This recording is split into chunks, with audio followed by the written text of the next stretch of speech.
Our society has a pretty negative view of the single life. It's strange, right? It seems like we're always trying to set up our single friends.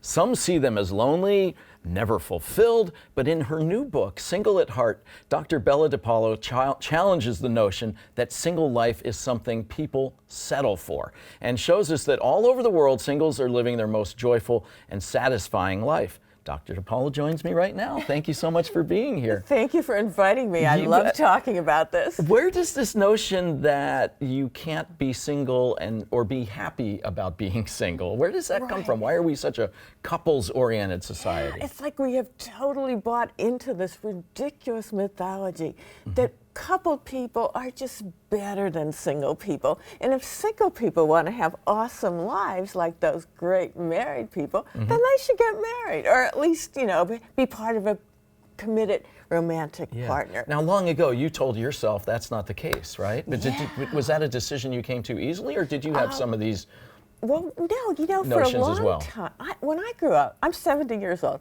When I grew up... Looking good, by the way. Thank you. I've been single my whole life. I am single, I always will be.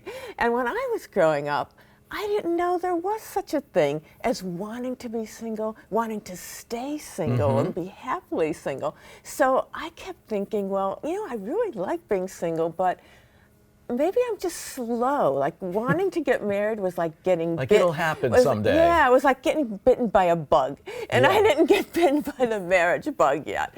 And so at some point, it was not like one aha moment, but over time I realized, I said, self, you are never going to want to be married.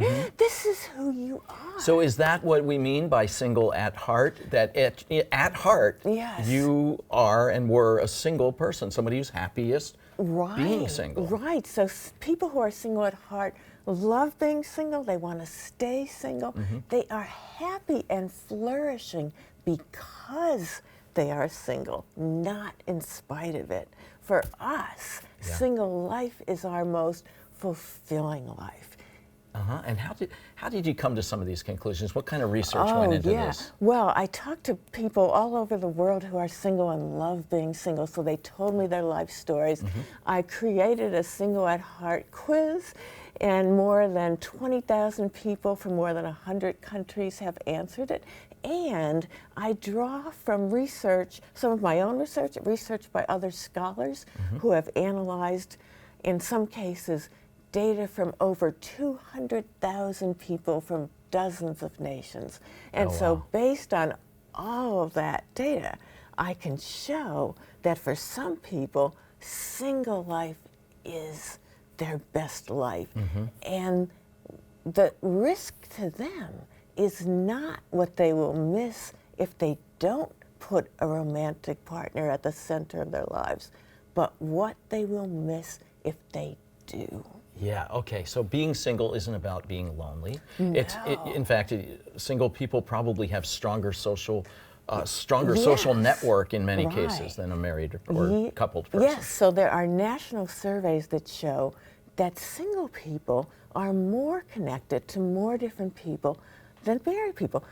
And in fact, there are studies that follow people over their lives as they go from being single to getting married, and they find that when couples move in together or get married, they become more insular. They're mostly about each other, and they don't pay as much attention to their friends, and they don't call their parents as much.